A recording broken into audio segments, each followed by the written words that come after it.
Imagine this. You're walking down a crowded street, the air heavy with the noise of conversations, car horns, and hurried footsteps. You catch a glimpse of yourself in a shop window, not the polished version you carefully craft for others, but something else, something that unsettles you. For just a fraction of a second, your reflection doesn't feel like you. The eyes staring back seem darker, sharper, almost accusing.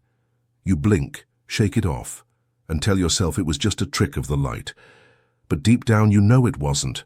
That moment, fleeting, eerie, and disorienting, was a glimpse into a truth most people spend their entire lives avoiding. The truth that within you, beneath the polite smile and the respectable persona, there exists another figure. A figure you do not speak of, do not acknowledge, and would rather bury beneath layers of ambition, manners, and social masks.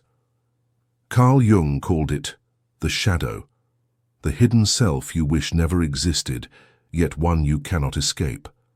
Now ask yourself, what would happen if that hidden figure wasn't just some abstract idea, but an actual living part of you, influencing every decision, every attraction, every burst of anger you try to suppress?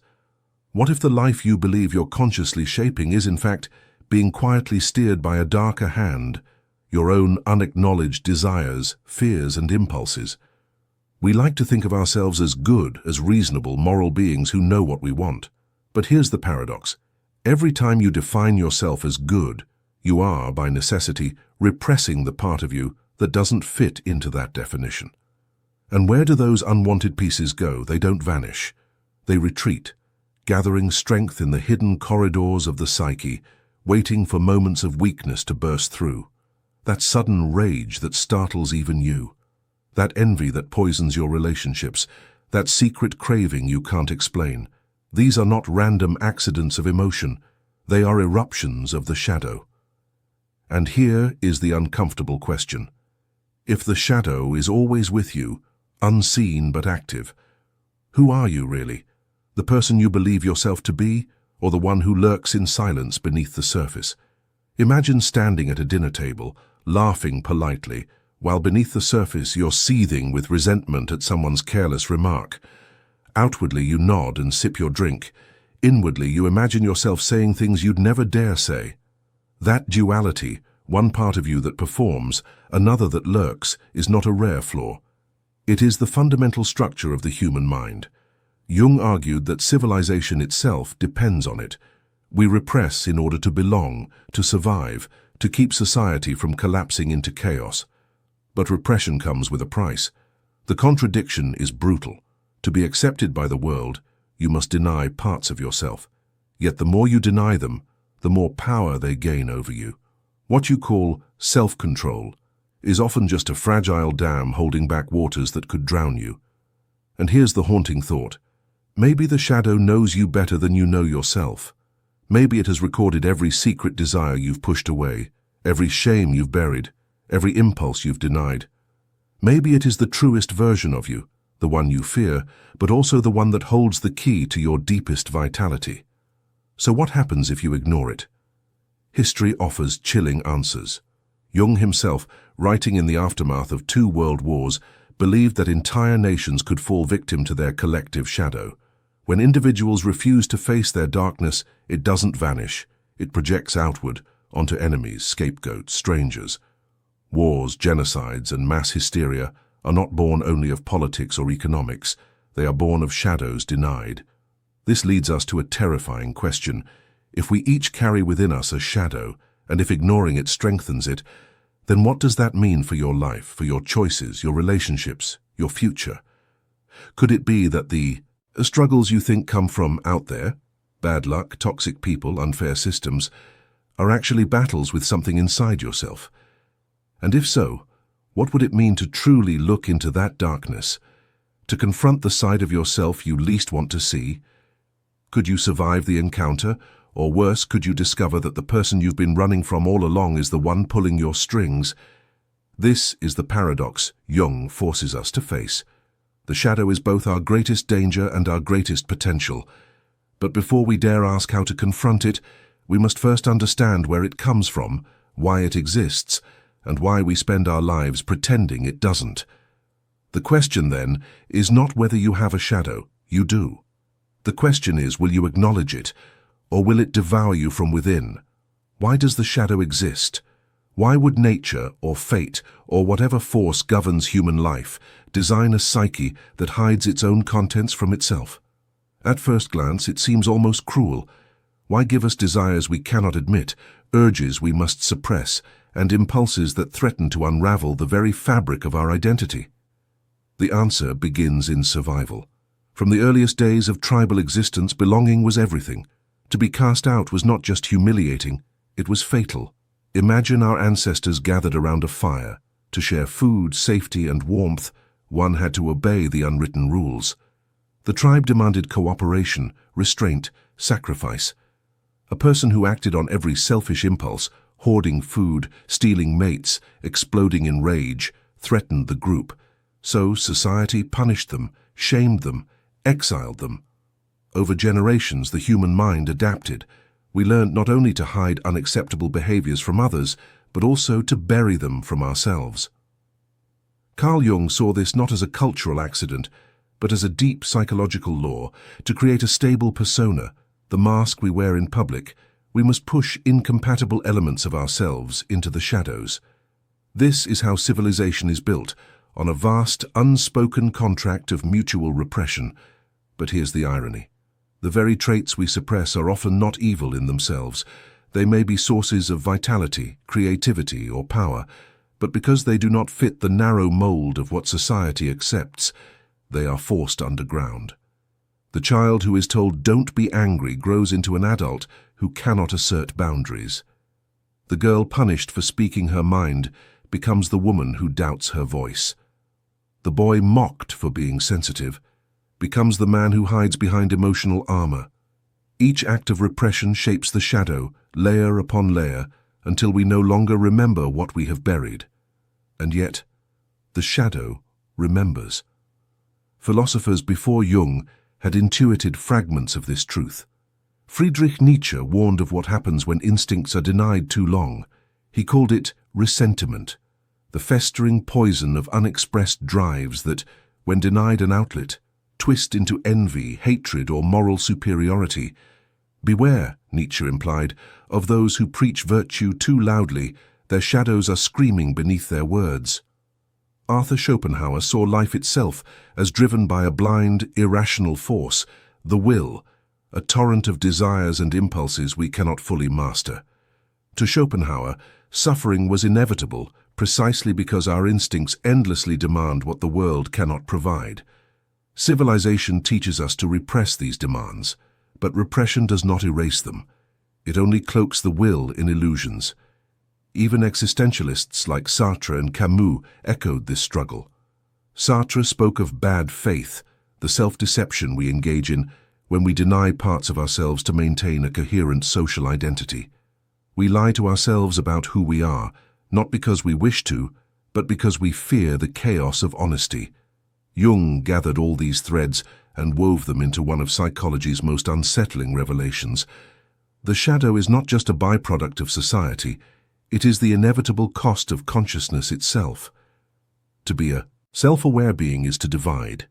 To say I am this is also to say I am not that. Every act of self-definition casts a shadow, and so the shadow grows with every choice you make. But why is this a problem? If the shadow is just the hidden ledger of things we've denied, couldn't we simply ignore it and go on living? Jung would answer, no, because what you repress does not die. It rules you from the dark. Think of it like this. You push down anger because you want to be nice. But that anger leaks out in sarcasm, passive aggression, or sudden explosions. You deny envy, but it creeps into your judgments, staining how you see others. You hide your desire, but it emerges in fantasies or self-destructive patterns. The shadow is like gravity.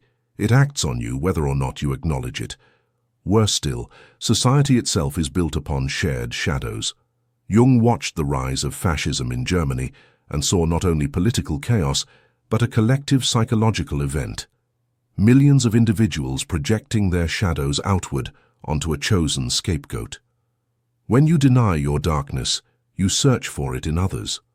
What is too unbearable to admit within becomes a monster you must destroy outside. Wars, witch hunts, racial hatreds, all are eruptions of the unowned shadow. Here lies the deepest philosophical root of the problem. Human beings would rather fight the darkness they see in others than face the darkness within themselves. It is easier to blame, to accuse, to condemn, than to ask, what part of this horror lives in me as well? This is why the shadow terrifies us. To confront it means dismantling the comfortable lie we tell ourselves that we are innocent, that evil lies only out there, that we are who we claim to be. Jung once wrote, "Everyone carries a shadow, and the less it is embodied in the individual's conscious life, the blacker and denser it is." Imagine then the implication. If you refuse to see your shadow, it grows blacker, denser, stronger. You become less free, more predictable, more at the mercy of what you deny. And yet, paradoxically, within that same shadow lies everything you most desperately need: courage, authenticity, passion, even love. So the hidden problem is not simply that the shadow exists. It is that we have been taught to fear it, to hide from it, to pretend it is not ours.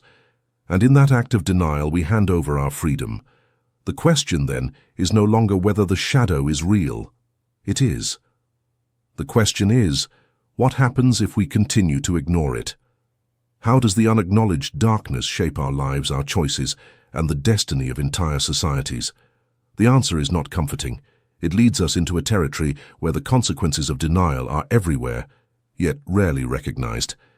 Imagine waking up one day and realizing that the choices you've made, your career, your relationships, even your values, were never entirely your own.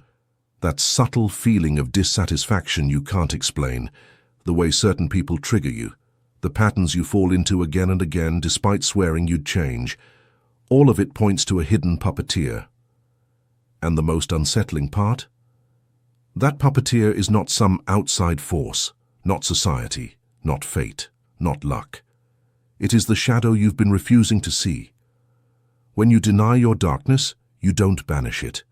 You simply hand it the keys to your unconscious. It begins to shape your decisions silently, invisibly. You think you're choosing freely, but much of your life is being lived by default, dictated by what you've buried. Consider the man who insists he despises arrogance, yet secretly craves admiration. His shadow, filled with denied ambition and pride, leaks out in subtle competitiveness, in backhanded compliments, in restless envy. He doesn't see it, because to admit it would shatter the image of himself as humble and modest. Or the woman who prides herself on kindness, but secretly resents the way others take advantage of her. She explodes one day in a storm of rage, shocking. Even herself, she thinks, that wasn't me. But it was her shadow demanding recognition. These aren't isolated glitches in otherwise normal personalities. They are signs of a deeper law. What you repress will return. Jung called this the return of the repressed, and modern psychology has confirmed it through what we call cognitive biases. For example, the projection bias. You accuse others of qualities you cannot admit in yourself. The liar suspects everyone else of dishonesty. The cruel person condemns others for their supposed lack of compassion. The envious secretly label others jealous. It is almost laughably predictable. But laughter turns uneasy when you realize you do this too. And so the shadow doesn't just live in isolated individuals, it creates ripple effects across entire societies. Look around and you'll see the same pattern playing out on a massive scale. Nations demonize other nations to avoid facing their own corruption. Religious groups condemn the sins they secretly wrestle with in silence. Political ideologies cast the opposition as monsters while hiding their own capacity for brutality. The result? Cycles of conflict that repeat through history like a curse no one can break. Wars, genocides, cultural divides. They are fueled not only by economic or political motives, but by the ancient refusal to face what we are. But let's return to the personal level, because this is where the consequences cut the deepest. Every time you repress something, anger, lust, ambition, grief, you lose a piece of yourself. At first, this seems like a small sacrifice for the sake of social acceptance, but over years, decades, The cost becomes staggering. You begin to live a half-life. You smile when you want to scream. You obey when you want to rebel. You stay silent when your soul is crying out to speak. Slowly, you forget who you really are, because half of you is locked away in the basement of the psyche. Is it any wonder so many people live with a dull ache of emptiness? Depression, anxiety, chronic dissatisfaction. These are not always random afflictions of biology. Often they are the cry of a shadow suffocating in the dark. Jung put it bluntly, "Until you make the unconscious conscious, it will direct your life and you will call it fate." Think about that line. How much of what you call bad luck is really the shadow sabotaging you? The relationship that falls apart because you kept attracting the same type of partner. Was that fate? Or your unconscious repeating a buried pattern? The career that feels meaningless after years of effort, was that destiny? Or a shadow pushing you towards safety rather than truth? The anger that destroys friendships, was that misfortune or your denied self finally clawing its way out? And here lies the most dangerous consequence. The longer you deny the shadow, the more violent its eruptions become. Like a pressure cooker with no release valve, the repressed eventually bursts through in destructive ways. This is why seemingly good people commit shocking acts, why someone admired for their virtue falls in scandal, why leaders celebrated for morality collapse in corruption. The shadow always finds a way out, but the tragedy doesn't stop at destruction. By denying the shadow, you also deny its gifts. Hidden in the dark are not only your ugliest impulses, but also your rawest strengths. Anger can transform into courage. Envy can become ambition. Desire can become creativity. Even grief can deepen into compassion. The shadow is not only a demon to be tamed, it is a reservoir of energy waiting to be claimed. Yet here is the paradox. To reclaim those gifts, you must face the terror first, and most people won't. They will cling to the comfort of their mask, even as their shadow quietly dictates the script. They will choose the illusion of control rather than the chaos of truth. But illusions have a cost. The cost is freedom. The cost is authenticity. The cost is a life half-lived. So the unseen consequences are not just private. They are universal. A world where individuals deny their shadow is a world condemned to repeat the same conflicts, the same hatreds, the same mistakes. A society that refuses self-awareness breeds projection, scapegoating, and endless division. And an individual who refuses self-awareness lives in a prison whose bars are invisible but unbreakable. Which brings us to the critical turning point. If denial enslaves us, then the only path forward must be rebellion. A rebellion not against others, not against society, but against the lie we tell ourselves every day. A rebellion that demands we turn inward, face the darkness, and wrestle with it until we emerge whole. But how? How does one confront the shadow without being consumed by it? How do you rebel against your own unconscious? The answers are not simple, and they are not safe. But they are necessary. Rebellion begins not with fire in the streets, but with a mirror. Not the mirror that flatters you in the morning, reflecting the persona you've carefully constructed, but the merciless mirror of self-examination. The first act of freedom is to look straight into the shadow and refuse to turn away. But here's the paradox. You cannot fight the shadow as if it were an enemy. You cannot defeat it or eliminate it, because it is not separate from you. It is you. To rebel against the shadow is not to destroy it, but to reclaim it. Carl Jung called this process individuation, the lifelong journey of becoming whole. He argued that a person does not become free by suppressing the shadow, but by bringing it into the light of consciousness, integrating it rather than denying it. One does not become enlightened, Jung wrote, by imagining figures of light, but by making the darkness conscious. But how does one do this? How do you walk into the labyrinth of your own unconscious without getting lost? It begins with brutal honesty. Think of the moments when you felt shame, when you said, "That's not me." The violent thought you had when someone cut you off in traffic. The envy you felt when a friend succeeded where you failed. The secret pleasure you took in another's downfall. These are not foreign intrusions. They are your shadow waving at you from the dark. The rebellion is to stop pretending they aren't yours, to say, "Yes, that too is me." This sounds simple, but it is nothing less than revolutionary. Society trains you to curate a self-image, to polish the mask, to deny the raw and the ugly. To admit otherwise feels like treason against everything you've been taught. And yet, until you admit it, the shadow controls you. By naming it, by owning it, you begin to steal back its power. But honesty alone is not enough. The shadow must be given a voice.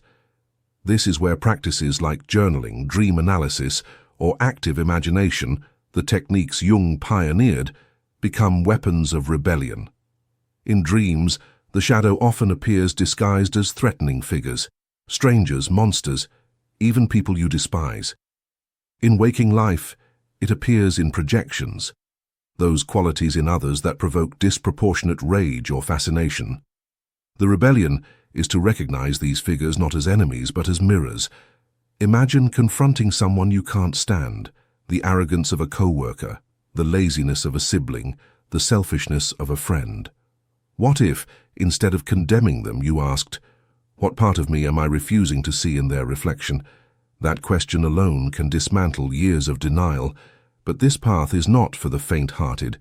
To face your shadow is to walk willingly into chaos. History is filled with examples of people who refused and paid the price, leaders who preached morality while secretly drowning in vice, artists who produced brilliance but destroyed themselves through addictions they could not face, movements that demanded purity but collapsed under their own hypocrisy. And yet, there are also examples of those who dared. Take Nietzsche, for instance. He did not shy from darkness, he plunged into it, wrestling with despair, nihilism, and the death of God itself.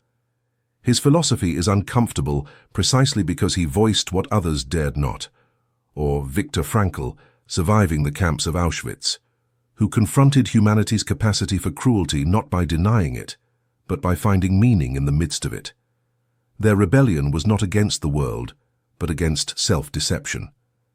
In a more personal sense, think of the artist who channels rage into a painting, the writer who transforms grief into poetry, the activist who turns pain into fuel for change.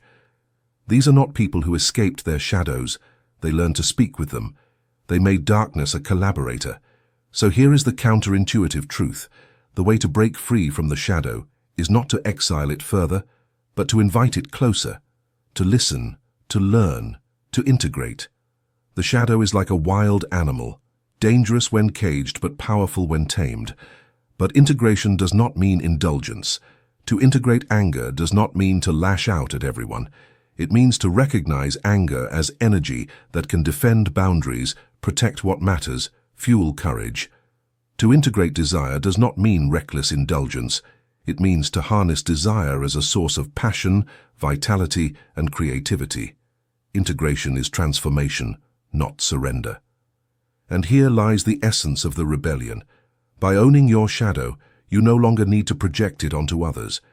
You no longer need to fight ghosts outside because you've faced the ghost within. You reclaim freedom not by pretending to be pure, but by admitting you are whole, light and dark together. Think of the courage this requires, to look at yourself honestly, without excuses, without flinching, and say, "Yes, I am capable of cruelty. Yes, I am capable of envy. Yes, I am capable of deception. And yes, I am capable of greatness, of love, of truth." This rebellion dismantles the prison of denial and replaces it with something terrifying but liberating: authenticity. And what happens then? You begin to live differently.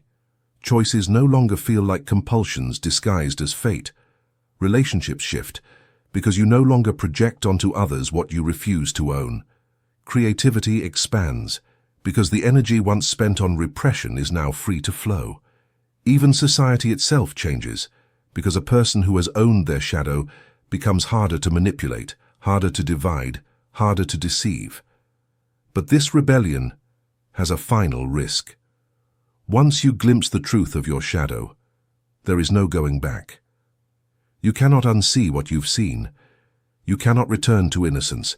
You must either integrate or be destroyed by what you've uncovered. And so the ultimate question arises: if integration is the path to wholeness, then what lies beyond it?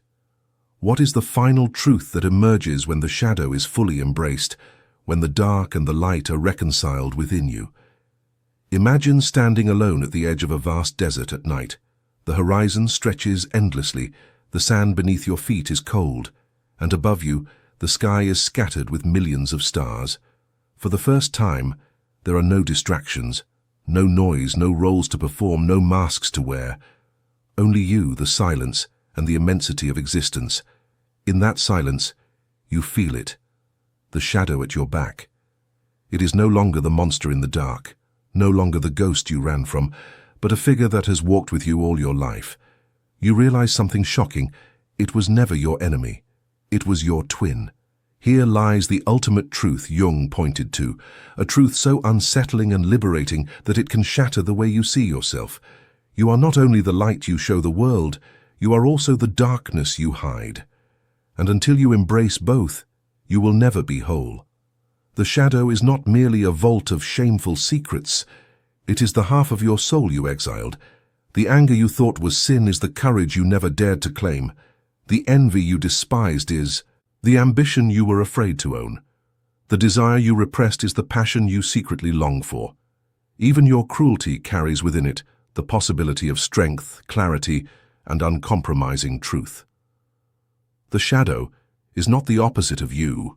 It is you waiting to be redeemed. And here is the paradox that shakes the foundations of morality itself. True goodness does not come from denying evil, but from acknowledging it.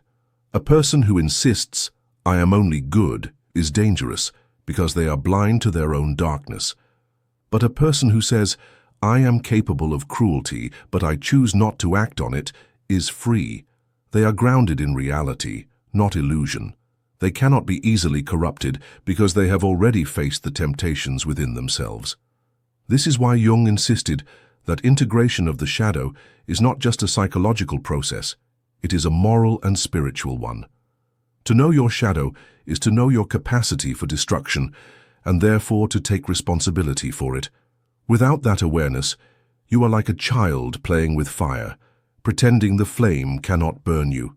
With it, you hold both the fire and the wisdom to use it. But the ultimate realization goes even deeper. The shadow does not only contain the things you fear, it also contains the things you long for, but believe you don't deserve. It holds your unlived life, the paths you abandoned, the talents you suppressed, the voice you silenced, the freedom you denied yourself in order to belong. To confront the shadow is to rediscover those buried treasures, to meet the person you might have been if fear had not ruled you. Imagine the power of that. Imagine uncovering not just your hidden flaws, but your hidden strengths. What if the very thing you've been running from is the key to the life you've always wanted to live? And yet, this realization carries its own danger. For once you see that you are not only the person you pretend to be, but also the person you fear to be, you can no longer cling to excuses. You cannot say, "I didn't know."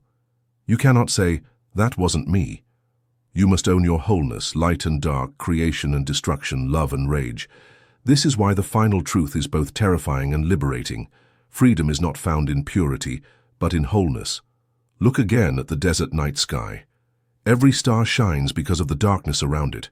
Without shadow, there is no light. Without darkness, there is no depth. The shadow is not your curse, it is your completion. But what will you do with this knowledge? That is the question that lingers like a haunting echo. Will you continue to wear the mask, pretending to be only what the world approves of? Or will you dare to claim the fullness of your being, even if it unsettles you, even if it unsettles others? The choice is not easy. To embrace the shadow is to step into a wilderness where few dare to go. But those who do, those who make the darkness conscious, become something rare. They become authentic.